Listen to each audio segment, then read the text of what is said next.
ತನ್ನ ಮುಂದೆ ಬೆದರಿದ ಹರಿಣಿಯಂತೆ ಕೂತಿದ್ದ ಸಪ್ತಾಳನ್ನು ದಿಟ್ಟಿಸಿ ನೋಡಿದ ನೀಲಾಂಬರಿ ಅವರು ಗಂಟಲು ಸರಿಪಡಿಸಿಕೊಂಡರು.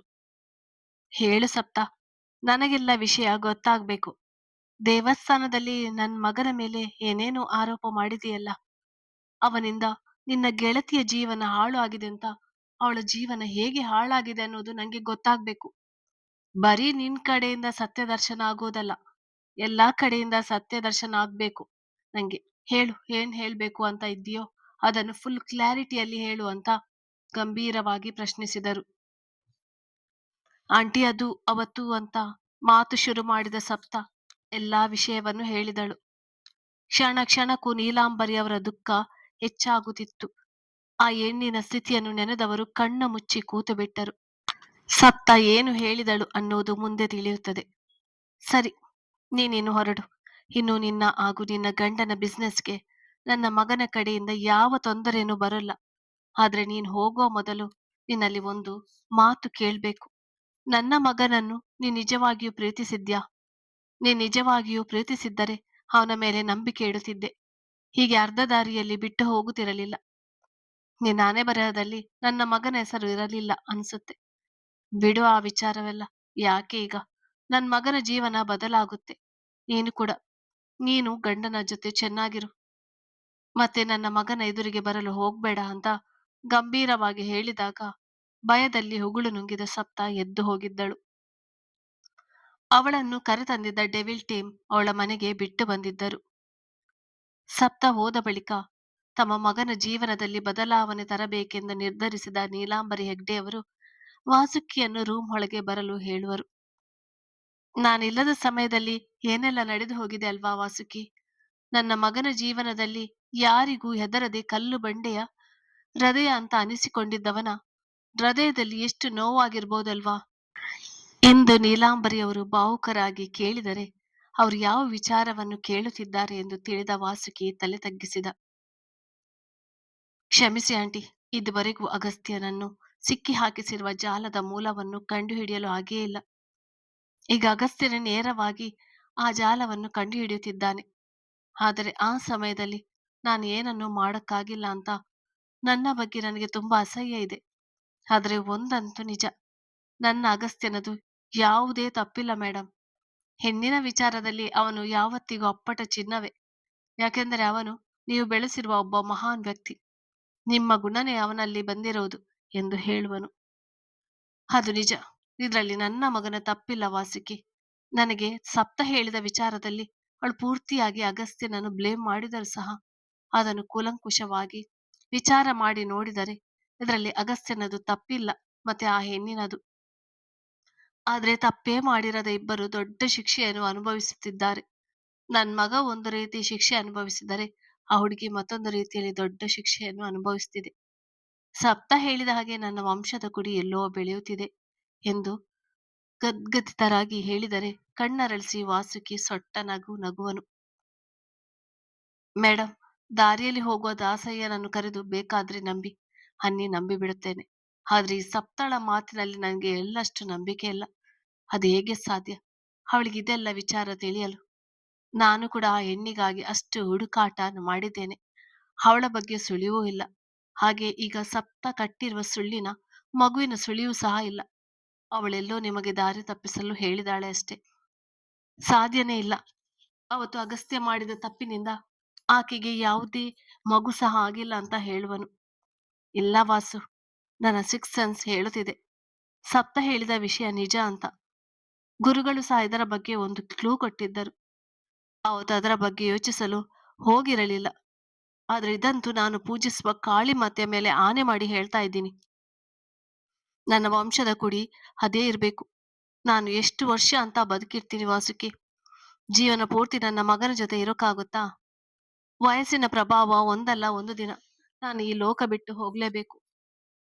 ಆಗ ನನ್ ಮಗ ಒಂಟಿಯಾಗಿ ಬಿಡ್ತಾನೆ. ನಾನ್ ಸತ್ತು ಹೋದ್ರೆ ನನ್ ಮಗ ಕೂಡ ಸತ್ತು ಹೋಗ್ತಾನೆ ವಾಸು. ಅದಕ್ಕೋಸ್ಕರ ನಾನು ಅವನಿಗೆ ಮದ್ವೆ ಮಾಡಲು ಹಠ ಹಿಡಿದದ್ದು.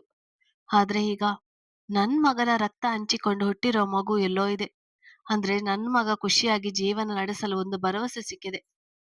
ಖಂಡಿತ ಈ ಅವಕಾಶವನ್ನು ನಾನು ಬಿಡಲ್ಲ. ಅವರಿಬ್ಬರನ್ನು ನನ್ನ ಮಗನ ಜೀವನಕ್ಕೆ ಕರೆ ತಂದೇ ತರುತ್ತೇನೆ. ಮೊದಲು ಈ ವಿಚಾರವನ್ನು ಅಗಸ್ತ್ಯನ ಜೊತೆ ಮಾತಾಡ್ಬೇಕು. ಅವನು ಯಾವ ಕಂಡೀಷನ್ನಲ್ಲಿದ್ದರೂ ಪರವಾಗಿಲ್ಲ. ಇವತ್ತು ಸಂಜೆ ಒಳಗೆ ಅವನು ಇಲ್ಲೇ ಇರ್ಬೇಕು ಎಂದು ಗಂಭೀರವಾಗಿ ಹೇಳುವರು. ನಂಗ್ಯಾಕೋ ಇದೆಲ್ಲ ಇಷ್ಟ ಆಗ್ತಾ ಇಲ್ಲ ಆಂಟಿ. ಆದ್ರೂ ಇಷ್ಟೊಂದು ಯೋಚನೆ ಮಾಡಿ ಹೇಳ್ತಾ ಇದ್ದೀರಾ ಅಂದ್ರೆ ಸರಿ. ನಿಮ್ ಮಾತಿನ ಮೇಲೆ ನಂಬಿಕೆ ಇದೆ.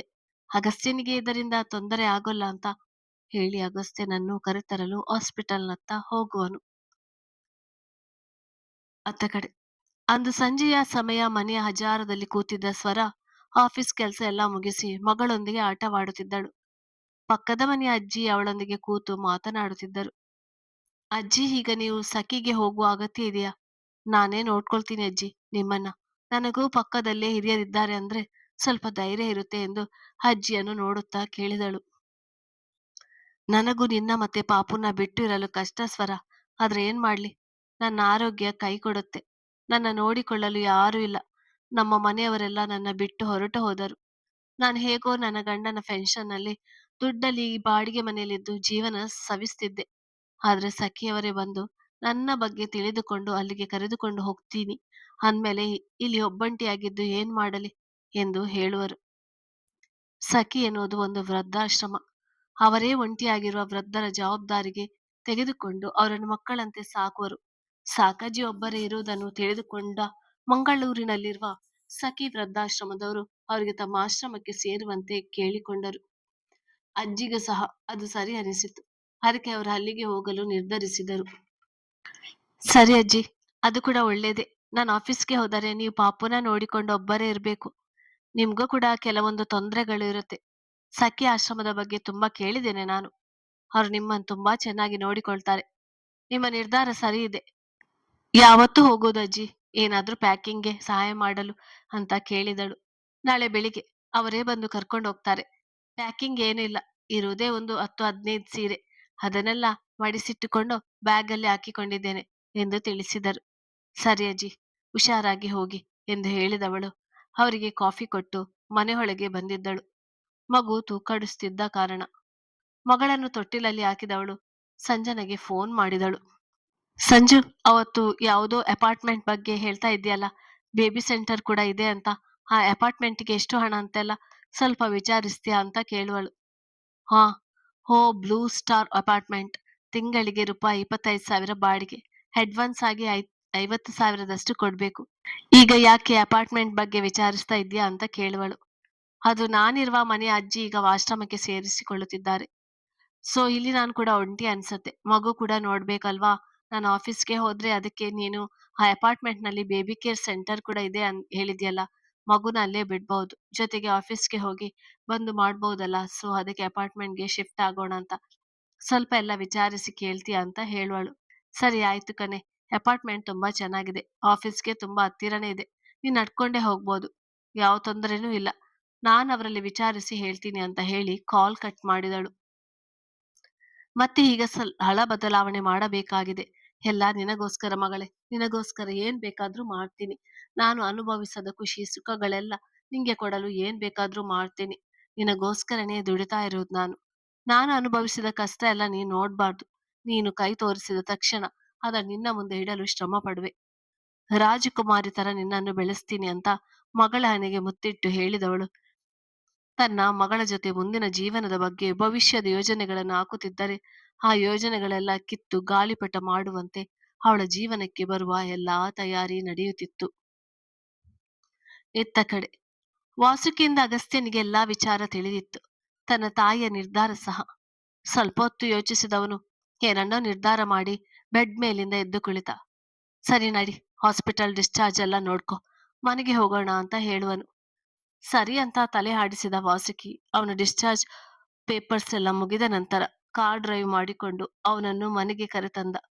5 ದಿನದಲ್ಲಿ ಹಾಸ್ಪಿಟಲ್ನಲ್ಲಿ ಸೈಕೋ ರೀತಿ ವರ್ತಿಸಿದ್ದ ಅಗಸ್ತ್ಯನ ಇವನು ಅನ್ನೋ ಹಾಗೆ ಬದಲಾಗಿದ್ದ. ಮೊದಲು ತನ್ನ ರೂಮ್ಗೆ ಹೋದವನು ಶವರ್ ಅಡಿಯಲ್ಲಿ ಸತತ 3 ಗಂಟೆಗಳ ಕಾಲ ನಿಂತಿದ್ದವ. ನಂತರ ಡ್ರೆಸ್ ಚೇಂಜ್ ಮಾಡಿಕೊಂಡು ನೀಲಾಂಬರಿ ಅವರ ರೂಮ್ಗೆ ಬಂದಿದ್ದನು. ನೀಲಾಂಬರಿ ಅವರಿಗೆ ಮಲಗಲು ವ್ಯವಸ್ಥೆ ಮಾಡಿದ ಪೂಜಾ ಅಗಸ್ತ್ಯನ ಒಲ ಬಂದಾಗ ಆಚೆ ಹೋಗಿದ್ದಳು. ವಾಸು ನನಗೆಲ್ಲ ಹೇಳಿದಾನೆ. ನಿನ್ನ ನಿರ್ಧಾರ ನನಗೂ ಒಪ್ಪಿಗೆ ಇದೆ. ಆದ್ರೆ ನಂದು ಒಂದು ಕಂಡೀಷನ್ ಇದೆ. ಆಕೆ ಮತ್ತೆ ಅವಳ ಮಗುನ ನಿನ್ನಲ್ಲಿಗೆ ಕರೆತರ್ತೀನಿ. ಬಟ್ ನೀನು ನಿನ್ನ ತಲೆಯಲ್ಲಿ ಮದುವೆ ಎನ್ನುವ ಕಾನ್ಸೆಪ್ಟ್ ಅನ್ನು ಹೊರತೆಗೆದು ಹಾಕ್ಬೇಕು ಎಂದು ಪ್ರಾಮಿಸ್ ಮಾಡು. ನೀನು ಯಾವತ್ತಿಗೂ ನನಗೆ ಮದುವೆ ಆಗುವಂತ ಫೋರ್ಸ್ ಮಾಡುವ ಹಾಗಿಲ್ಲ ಎಂದು ತಾಯಿಯ ಕೈಯಲ್ಲಿ ಆಣೆ ಪ್ರಮಾಣ ಹಾಕಿಸಿಕೊಂಡು ರೂಮಿಂದ ಹೊರ ಹೋದ್ರೆ, ಮಗನ ಜೀವನದಲ್ಲಿ ಅವ ಸುಧಾರಿಸುವ ಮೊದಲ ಹಂತವನ್ನು ಕಂಡ ನೀಲಾಂಬರಿ ಹೆಗಡೆಯವರು ಬಹಳನೇ ಖುಷಿಪಟ್ಟರು. ಹೋಗು ಹೋಗು, ಮೊದಲು ನಿನ್ ಮಗುನ ಮತ್ತೆ ಮಗುವಿನ ತಾಯಿನ ಕರ್ಕೊಂಡ್ ಬಾ. ಅವಳ ಜೊತೆ ನಿನ್ನನ್ನು ಹೇಗೆ ಗಂಟು ಹಾಕ್ಬೇಕು ಅನ್ನೋದು ನಂಗೆ ಚೆನ್ನಾಗಿ ಗೊತ್ತು. ದೇವರೇ ಬೆಸೆದಿರುವ ಬಂಧ ಅನ್ಸುತ್ತೆ ನಿಮ್ಮದು. ಅದಕ್ಕೆ ಇಷ್ಟೆಲ್ಲ ಕಷ್ಟ ಕೊಟ್ಟು ದೇವರು ಕೊನೆಯಲ್ಲಿ ಸುಖ ಕೊಡಲು ಯೋಚನೆ ಹಾಕಿಕೊಂಡಿದ್ದಾನೆ. ಆ ಮಗುವಿನ ತಾಯಿಯೇ ನಿನ್ನ ಹೆಂಡತಿ, ಈ ನೀಲಾಂಬರಿ ಸೊಸೆ. ಈಗಾಗಲೇ ಅವಳ ಫೋಟೋ ನೋಡಿದ್ದೇನೆ. ಅವಳ ಮುಖನೇ ಹೇಳ್ತಾ ಇದೆ ಅವಳೆಂತ ಒಳ್ಳೆ ಹುಡುಗಿ ಅಂತ. ಇನ್ಯಾವ ಚಿಂತೇನೂ ಇಲ್ಲ. ನಾನು ಈ ಕ್ಷಣ ಸತ್ರು ಕೂಡ ನನ್ ಮಗ ಒಬ್ಬ ಮಹಾನ್ ಹೆಣ್ಣಿನ ಆಸರೆಯಲ್ಲಿ ಇರ್ತಾನೆ ಅಂತ ನಂಗೆ ಭರವಸೆ ಸಿಕ್ಕಿದೆ. ಕೇವಲ ನಿನ್ನ ಮದ್ವೆ ನಾ ಮಾಡಿಸಲು ನೋಡುತ್ತಿದ್ದ ನನಗೆ ಬಂಪರ್ ಆಫರ್ ತರ ಮೊಮ್ಮಗು ಕೂಡ ಇದ್ದಾಳೆ. ಇನ್ನ ನನ್ನ ಮನೆ ನಂದ ಗೋಕುಲವಾಗುವುದರಲ್ಲಿ ಸಂಶಯವಿಲ್ಲ ಅಂತ ಹೇಳಿಕೊಂಡ ನೀಲಾಂಬರಿ ಹೆಗ್ಡೆ ಅವರ ಮುಖದಲ್ಲಿ ಸಂತೃಪ್ತಿಯಾದ ನಗುವಿತ್ತು. ತಾಯಿಗೆ ತನ್ನಿಂದ ಅನ್ಯಾಯವಾಗಿರುವ ಹೆಣ್ಣು ಹಾಗೂ ಆಕೆಯ ಮಗುವನ್ನು ಕರೆತರುವುದಾಗಿ ಮಾತು ಕೊಟ್ಟ ಅಗಸ್ತ್ಯ ತನ್ನ ರೂಮಿಗೆ ಬಂದಿದ್ದ. ರೂಮ್ ಒಳಗೆ ಬಂದವನು ನೇರವಾಗಿ ಹೋಗಿದ್ದು ತನ್ನ ರೂಮಿಗೆ ಹೊಂದಿಕೊಂಡಂತಿದ್ದ ಮತ್ತೊಂದು ರೂಮ್ನೊಳಗೆ. ಆ ರೂಮಿನ ಸ್ವಿಚ್ ಅದುವಿನ ತಕ್ಷಣ ಇಷ್ಟೊತ್ತು ಕತ್ತಲಿಂದ ತುಂಬಿದ ಕೋಣೆ ಬೆಳಕಿನಿಂದ ಕಂಗೊಳಿಸುತ್ತಿತ್ತು. ವಿಶಾಲವಾದ ದೊಡ್ಡ ಕೋಣೆ ಪೂರ್ತಿ ಖಾಲಿ ಖಾಲಿಯಾಗಿತ್ತು. ಆ ರೂಮಿನ ಗೋಡೆಯ ಸುತ್ತ ಒಂದು ಹೆಣ್ಣಿನ ಚಿತ್ರವಿದೆ. ಆ ಹೆಣ್ಣು ಬೇರೆ ಯಾರೂ ಆಗಿರಲಿಲ್ಲ, ಸ್ವರ ಆಗಿದ್ದಳು. ಪ್ರತಿಯೊಂದು ಗೋಡೆಯ ಮೇಲೂ ಅಳುವ ಸಂಕೋಚ ಸ್ವಭಾವದ ಮುದುರಿಕೊಂಡಿರುವ ಸ್ವರನೇ ತುಂಬಿದ್ದಳು. ರೂಮಿನ ಮಧ್ಯಭಾಗದಲ್ಲಿ ಒಂದು ಗೊಂಬೆ ಆಕಾರದ ಅವಳದೇ ರೀತಿಯ ದೊಡ್ಡ ಗೊಂಬೆ ಇತ್ತು. ಅದನ್ನು ನೋಡಿದ ಅಗಸ್ತ್ಯ ತನ್ನ ಶರ್ಟ್ ಗುಂಡಿಗಳನ್ನು ಒಂದೊಂದಾಗಿ ಬಿಚ್ಚುತ್ತಾ ಮೂಲೆಗೆ ಎಸೆದವನು. ಮೈ ಮುರಿದು ತನ್ನ ಕೈ ಹಾಗೂ ಕತ್ತಿನ ನೆಟಿಕೆ ತೆಗೆದವನು ಪಕ್ಕದಲ್ಲಿದ್ದ ಬಿಲ್ಲು ಬಾಣವನ್ನು ತೆಗೆದುಕೊಂಡ. ಬಿಲ್ಲನ್ನು ಬಾಗಿಸಿ ಬಾಣಗಳನ್ನು ಒಂದೊಂದಾಗಿ ಪಟಪಟನೆ ಬಿಡುತ್ತಾ ಸ್ವರ ಫೋಟೋ ಬಿದ್ದ ಗೊಂಬೆಯ ಮುಖವನ್ನೇ ಬಿಟ್ಟ ಬಾಣಗಳಿಂದಲೇ ವಿಕಾರ ಮಾಡಿದ. ಅದೂ ತೃಪ್ತಿ ಕೊಡಲಿಲ್ಲ ಅವನಿಗೆ. ಕೈಗೆ ಬಾಕ್ಸಿಂಗ್ ಗ್ಲೌಸ್ ಹಾಕಿಕೊಂಡು ಅವನ ಬಾಕ್ಸಿಂಗ್ ಬ್ಯಾಗಿಗೆ ಅದೇ ಸ್ವರ ಎನ್ನುವಂತೆ ಹೊಡೆಯುವನು. ಅದು ಕೂಡ ತೃಪ್ತಿ ಅನಿಸಲಿಲ್ಲ. ದೊಡ್ಡದಾದ ಚಾಟಿಯೊಂದನ್ನು ತೆಗೆದುಕೊಂಡು ಸ್ವರ ಮುಖವಿದ್ದ ಗೊಂಬೆಗೆ ಬೀಸಿ ಬೀಸಿ ಹೊಡೆಯುವನು. ಅವನ ಹಣೆಯಿಂದ ಹಿಡಿದು ಕಾಲಿನ ತನಕ ಬೆವರು ಸುರಿಯುತ್ತಿತ್ತು. ಅಷ್ಟು ಹೊತ್ತಿನ ತನಕ ಅವನು ಸ್ವರಳ ಮೇಲಿದ್ದ ದ್ವೇಷವನ್ನು ತೀರಿಸಿಕೊಳ್ಳುತ್ತಿದ್ದ. ಆ ಗೊಂಬೆಯು ಚಿಕ್ಕ ಚಿಕ್ಕದಾಗಿ ಉದುರಿ ಉದುರಿ ಬಿದ್ದರೆ ಅದು ಕೂಡ ಸಮಾಧಾನ ಎನಿಸಲಿಲ್ಲ ಅವನಿಗೆ. ಆ ಚಾಟಿಯನ್ನು ದೂರಕ್ಕೆಸೆದವನು ಸುಸ್ತಾದಂತೆ ಅಲ್ಲಿಗೆ ಇದ್ದ ಚೇರ್ ಮೇಲೆ ಕುಳಿತವನು ತನ್ನ ತೊಡೆಯ ಮೇಲೆ ಕೈ ಇಟ್ಟು ಎದೆಯುಸಿರು ಬಿಡುತ್ತಾ ಸ್ವರ ಫೋಟೋವನ್ನು ದಿಟ್ಟಿಸಿ ನೋಡುತ್ತಾ ವ್ಯಂಗ್ಯ ನಗು ನಗುವನು. ಆನೆ ಬಂತೊಂದು ಆನೆ. ಯಾವೂರ ಆನೆ? ಇಲ್ಲಿಗೆ ಯಾಕೆ ಬಂತು? ಜಿಂಕೆ ಹಿಡಿದು ಸಾಯಿಸಲು ಬಂತು ಅಂತ ಚೇರ್ ಮೇಲಿಂದ ಎದ್ದೇಳುತ್ತಾ ನಿಧಾನಕ್ಕೆ ರೋಷದಿಂದ ಹೇಳಿದರೂ ಸಹ ಖಾಲಿ ಇದ್ದ ಆ ಕೋಣೆಯಲ್ಲಿ ಅವನ ಧ್ವನಿಯು ಪ್ರತಿಧ್ವನಿಸುತ್ತಿತ್ತು. ಯಾವತ್ತು ಗರ್ವದಿಂದ ತಲೆ ಎತ್ತಿ ಮಾತನಾಡುತ್ತಿದ್ದ ನನ್ನನ್ನು ಇಂದು ನನ್ನ ತಾಯಿಯ ಮುಂದೆ ತಲೆ ತಗ್ಗಿಸುವಂತೆ ಮಾಡಿ ನೀನು ಎಲ್ಲೋ ಅವಿತು ಖುಷಿ ಪಡ್ತಾ ಇದೀಯಾ ಅಲ್ವಾ? ನಿನ್ನ ಖುಷಿನ ಇಂಚಿಂಚಾಗಿ ಕೊಲ್ಲಲು ಬರ್ತಾ ಇದ್ದಾನೆ ನಿನ್ನ ಪಾಲಿನ ವಿಲನ್. ಮಳ್ಳಿಯಾಗಿದ್ದುಕೊಂಡು ನನ್ನ ಜೀವನದಲ್ಲಿ ಇಷ್ಟು ದೊಡ್ಡ ಆಟ ಆಡಿದ್ಯಲ್ವಾ ನೀನು? ನೋಡ್ತಾ ಇರು ನಿನ್ನ ಜೀವನ ಹೇಗೆ ಛಿದ್ರ ಛಿದ್ರ ಮಾಡ್ತೀನಿ ಅಂತ. ನಿನ್ ಬಗ್ಗೆ ನನಗೆ ಗೊತ್ತಿಲ್ಲ ಅನ್ಕೊಂಡಿದ್ಯಾ? ಆ ಸಪ್ತ ಜೊತೆ ಇದ್ದುಕೊಂಡು ನೀನ್ ಏನೇನು ನಾಟಕ ಮಾಡಿದ್ಯಾ ಅಂತ ನನ್ಗೆ ಗೊತ್ತಿಲ್ಲ ಅನ್ಕೊಂಡಿದ್ಯಾ? ಎಲ್ಲ ಗೊತ್ತು ನನ್ಗೆ. ಸಪ್ತಾಳನ್ನು ನಿನ್ನ ದುರಾಸೆಗೆ ಬಳಸಿಕೊಂಡು ನೀನು ಇಲ್ಲದೆ ಇರುವ ಮಗುವನ್ನು ಸೃಷ್ಟಿಸಿದೆ ಅಲ್ವಾ? ಬಿಡಲ್ಲ ನಿನ್ನನ್ನು. ದಗ ದಗ ದಗ ಅಂತ ಬೆಂಕಿಯಲ್ಲಿ ಹುರಿಯುವಂತೆ ಮಾಡ್ತೇನೆ. ನಿನ್ನಲ್ಲಿರುವ ಕೆಟ್ಟ ಗುಣವನ್ನು ನನ್ನ ಕಾಲಡಿಯಲ್ಲಿ ಹಾಕಿಕೊಂಡು ಬಸಕ್ಕೆ ಹಾಕ್ತೇನೆ. ಸುಳ್ಳಿನ ಅರಮನೆಯಲ್ಲಿ ಜೀವಿಸ್ತಿದ್ಯಾ ಅಲ್ವಾ? ನೀನು ನೋಡ್ತಾ ಇರು. ನಿನ್ನ ಆ ಸುಳ್ಳಿನ ಅರಮನೆಯನ್ನು ಬೆಂಕಿಯಲ್ಲಿ ಸುಟ್ಟು ಬೂದಿ ಮಾಡಿಬಿಡ್ತೇನೆ. ಬರ್ತಾ ಇದ್ದೀನಿ, ವೇಟ್ ಮಾಡು ರಾಕ್ಷಸಿ. ನಿನ್ನ ಸಾವು ನನ್ನ ಕೈಯಿಂದನೆ ಎಂದು ಗಾಗಹಸಿ ನಕ್ಕವನು ಚಾಕುವಿಂದ ಸ್ವರಳ ಪುಟಗೆ ಚುಚ್ಚುವನು. ಪಾಪಿ, ನನ್ನ ಕನಸನ್ನೆಲ್ಲ ಧ್ವಂಸ ಮಾಡಿಬಿಟ್ಟೆ ನೀನು. ನಿನ್ನ ಸ್ವಾರ್ಥಕ್ಕಾಗಿ ನನ್ನ ಪ್ರೀತಿಯನ್ನು ದೂರ ಮಾಡಿದೆ. I hate you, I hate you. ನಾನು ಲೈಫ್ನಲ್ಲಿ ಇಷ್ಟಪಟ್ಟಿದ್ದು ಒಂದು ಹೆಣ್ಣನ್ನು. ಆದ್ರೆ ನಿಮ್ಮಗಳ ದುರಾಸೆ ಸ್ವಾರ್ಥದಿಂದ ಅವಳು ದೂರ ಆಗಿ ಬೇರೊಬ್ಬರ ಜೊತೆಗೆ ಮದ್ವೆ ಆದ್ಲು. ನನ್ನನ್ನು ಒಂಟಿ ಮಾಡಿ ಹೋಗಿಬಿಟ್ಲು. ನೀನು ಮಳ್ಳಿಯಾಗಿ ಎದ್ದುಕೊಂಡು ನನ್ನನ್ನು ಸಾಯಿಸಲು ನೋಡಿ ನಾನು ಕೋಮಾಗೆ ಹೋಗುವಂತೆ ಮಾಡಿದೆ. ಯಾರನ್ನು ಬಿಡಲ್ಲ. ನನ್ನ ನೋವಿನ ಹಿಂದಿರುವ ಎಲ್ಲರನ್ನು ನರಳಿಸದೆ ಬಿಡಲ್ಲ ಎಂದು ಹೇಳಿದ ಅಗಸ್ತ್ಯನ ಕಣ್ಣಿನಿಂದ ಜಾರಿ ಬಿದ್ದ ಹನಿಯೊಂದು ಹಾಗೆಯೇ ಮರೆಯಾಯಿತು. ಡೆವಿಲ್ ಮಾನ್ಸ್ಟರ್, ಕಲ್ಲು ಹೃದಯದವ, ಫೀಲಿಂಗ್ಸ್ ಬಗ್ಗೆ ಗೊತ್ತಿಲ್ಲ, ಸಂಬಂಧಕ್ಕೆ ಬೆಲೆ ಕೊಡದವ ಎಂಬ ಬಿರುದು ಪಡೆದಿರುವ ಅಗಸ್ತ್ಯನಲ್ಲಿಯೂ ಕೂಡ ಒಬ್ಬ ಭಗ್ನ ಪ್ರೇಮಿ ಇದ್ದ. ಅವನ ಪ್ರೀತಿ ನಿಜ ಪ್ರೀತಿಯಾಗಿತ್ತು. ಅವಳೊಂದಿಗೆ ಸಾಕಷ್ಟು ಕನಸು ಕಂಡಿದ್ದ. ಆದ್ರೆ ಕುತಂತ್ರಗಳ ತಂತ್ರಕ್ಕೆ ಅವನ ಪ್ರೀತಿ ಬಲಿಯಾಗಿತ್ತು. ಇತ್ತ ಕಡೆ ನನ್ ಬಂಗಾರಿ ಇವತ್ತು ಇಷ್ಟು ಖುಷಿಯಾಗಿದ್ದಾಳೆ, ಯಾಕೋ ಕಂದ ಎಂದು ಕಿಲಕಿಲ ನಗುತ್ತಿದ್ದ ತನ್ನ ಮಗಳನ್ನು ಮುದ್ದು ಮಾಡುತ್ತಾ ಸ್ವರ ಕೇಳಿದರೆ ಅಮ್ಮನ ಮಡಿಲಲ್ಲಿ ಮಲಗಿದ್ದ ಪುಟಾಣಿ ಅವಳ ಕೈಯಲ್ಲಿ ಹಿಡಿದು ಅವಳ ಬೆರಳನ್ನು ತನ್ನ ಬಾಯಿಗೆ ಹಾಕಿಕೊಳ್ಳುತ್ತಾ ಮತ್ತಷ್ಟು ನಗಲು ಮಗಳ ಮುದ್ದಾದ ನಗೆಗೆ ಸೋತ ಸ್ವರ ದೃಷ್ಟಿ ತೆಗೆಯುವಳು. ಎಷ್ಟು ಮುದ್ದಾಗಿದ್ಯಾ ಬಂಗಾರಿ, ನನ್ನಮ್ಮ ನೀನು ಹೀಗೆ ಮುದ್ದಾಗಿ ನಗ್ತಾ ಇದ್ರೆ ನಂಗೆ ನನ್ನಮ್ಮನ ನೆನಪೇ ಆಗುತ್ತೆ ಗೊತ್ತಾ. ನಂಗೊತ್ತು ನನ್ನ ಅಮ್ಮನೇ ಮಗಳಾಗಿ ಹುಟ್ಟು ಬಂದಿರುವುದಲ್ವಾ. ಎಷ್ಟು ಕಷ್ಟಪಟ್ಟಿದ್ದೆ ನನ್ನನ್ನು ಮತ್ತೆ ಶ್ರುತಿನ ಸಾಕಲು ನೀನು. ನನ್ನದು ಪರವಾಗಿಲ್ಲ, ಆದ್ರೆ ಶ್ರುತಿನ ನೀನು ಸಾಕಲು ನಿನ್ನ ಜೀವವನ್ನೇ ತೊಯ್ದು ಬಿಟ್ಟೆ ಅಲ್ವಮ್ಮ. ನಿನ್ನ ಋಣನ ತೀರಿಸಲು ನನಗೆ ಅವಕಾಶನೇ ಸಿಗ್ಲಿಲ್ಲ ಅಂತ ನನ್ನ ಮಗಳ ರೂಪದಲ್ಲಿ ಹುಟ್ಟಿ ಬಂದಿದ್ಯಾ ಅಲ್ವಾ. ನೋಡ್ತಾ ಇರು, ನಿನ್ನ ಜೀವನದಲ್ಲಿ ನೀನು ಕಂಡಿದ್ದ ಕನಸನ್ನೆಲ್ಲ ಮಗಳ ರೂಪದಲ್ಲಿರುವ ನಿಂಗೆ ತೀರಿಸುವೆ. ನೀನು ಆಸೆ ಪಡ್ತಿದ್ಯಲ್ಲ ಅದೇ ರೀತಿ ಜೀವನವನ್ನು ನಿನ್ನ ಮೊಮ್ಮಗಳಿಗೆ ಕೊಡ್ತೇನೆ. ರಾಜ್ಕುಮಾರಿಯಾಗಿ ನೋಡ್ಕೊಳ್ತೇನೆ ಅಮ್ಮ ಇವಳನ್ನು ಅಂತ ಕಣ್ಣು ತುಂಬಿ ಹೇಳಿಕೊಂಡ ಸ್ವರಗೆ ತನ್ನ ತಾಯಿ ಹಾಗೂ ಹೊಡ ಹುಟ್ಟಿದ ತಂಗಿ ನೆನಪಾಗಿದ್ದಳು. ನನ್ ಬಂಗಾರ ಕಣೆ ನೀನು.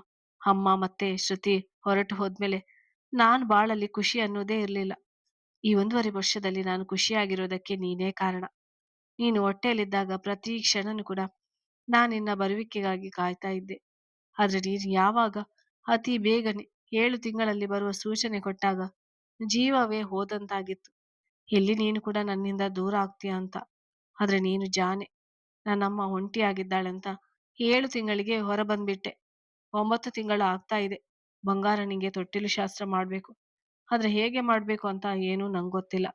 ಒಂದು ಕೆಲಸ ಮಾಡ್ತೀನಿ, ಅಪಾರ್ಟ್ಮೆಂಟ್ಗೆ ಶಿಫ್ಟ್ ಆದ ದಿನವೇ ನಿನ್ನ ತೊಟ್ಟಿಲು ಶಾಸ್ತ್ರ ಮಾಡ್ತೀನಿ. ಬಂಗಾರಿಗೆ ಯಾವುದೇ ಕೊರತೆ ಆಗಿರಬಾರ್ದು. ಪ್ರತಿಯೊಂದು ಕ್ಷಣನೂ ನೀನು ಸಂಭ್ರಮಿಸಬೇಕು, ಸರಿನಾ ಅಂತ ಮಡಿಲಲ್ಲಿದ್ದ ಮಗುವನ್ನು ಎತ್ತಿಕೊಂಡು ಮಗುವಿನ ಮೂಗಿಗೆ ತನ್ನ ಮೂಗನ್ನು ಸೋಕಿಸುತ್ತಾ ಹೇಳಿದರೆ ತನ್ನ ಪುಟ್ಟ ಕೈಗಳಿಂದ ಅಮ್ಮನ ಮುಖವನ್ನು ಮುಟ್ಟಿದ ಮಗು ಕಿಲಕಿಲಾ ನಕ್ಕಿತ್ತು. ಎಷ್ಟು ಚೆಂದಾಗಿ ನಗ್ತೀಯೋ ನನ್ನಮ್ಮ ನೀನು. ಹೇ, ಒಂದ್ ನಿಮಿಷ, ನಿಂಗೇನು ಗಿಫ್ಟ್ ತಂದಿದ್ದೀನಿ, ನೋಡ್ತೀಯಾ ಅಂತ ಮಗಳಿಗೆ ಗುಟ್ಟಿ ಹೇಳುವಂತೆ ಪಿಸು ಧ್ವನಿಯಲ್ಲಿ ಕೇಳಿದರೆ ಅದು ಕಣ್ಣನ್ನು ಪಿಳಿಪಿಳಿ ಮಾಡಿತು. ಬಾ, ನಿಂಗೆ ಗಿಫ್ಟ್ ಏನಂತ ತೋರಿಸ್ತೀನಿ ಅಂತ ಹೇಳಿದವಳು ಮಗಳನ್ನು ಎತ್ತಿಕೊಂಡಿಯೇ ಮೇಲೆದ್ದವಳು. ತಾನು ಆಫೀಸ್ಗೆ ಹಾಕಿಕೊಂಡು ಹೋಗುವ ವ್ಯಾನಿಟಿ ಬ್ಯಾಗ್ ಅಲ್ಲಿರುವ ಜಿಪ್ ಓಪನ್ ಮಾಡಿ ಅದರಲ್ಲಿದ್ದ ಒಂದು ಬಾಕ್ಸ್ ಅನ್ನು ತೆಗೆದಳು. ಅದ್ವಿತಿ ಎಂದು ಪೆಂಡೆಂಟ್ ಇದ್ದ ಚಿನ್ನದ ಸರವದು. ಪ್ರತಿ ತಿಂಗಳು ತನ್ನ ಸಂಬಳದಲ್ಲಿ ಉಳಿಸುತ್ತಾ ಇಟ್ಟುಕೊಂಡಿದ್ದ ದುಡ್ಡಲ್ಲಿ ಮಗಳಿಗೆ ಚಿನ್ನದ ಸರ ತಂದಿದ್ದಳು. ಜೊತೆಗೆ ಪುಟ್ಟ ಕಾಲ್ಗೆಜ್ಜೆ, ಬೆಳ್ಳಿ ಖಡ್ಗ, ಪುಟ್ಟ ಜುಮ್ಕಿ ಎಲ್ಲವನ್ನು ತಂದಿದ್ದಳು. ಅದನ್ನು ಮಗಳಿಗೆ ಖುಷಿಯಾಗಿ ತೋರಿಸಿದರೆ ಅದಕ್ಕೆ ಏನೋ ಅರ್ಥವಾಯ್ತೋ ಏನೋ.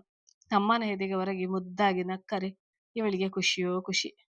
ಮಗಳನ್ನು ಬಿಟ್ಟರೆ ಯಾರಿದ್ದಾರೆ ಅವಳಿಗೆ. ಎಲ್ಲವನ್ನು ಮಗಳಿಗೆ ಹೇಳಿಕೊಳ್ಳುವಳು.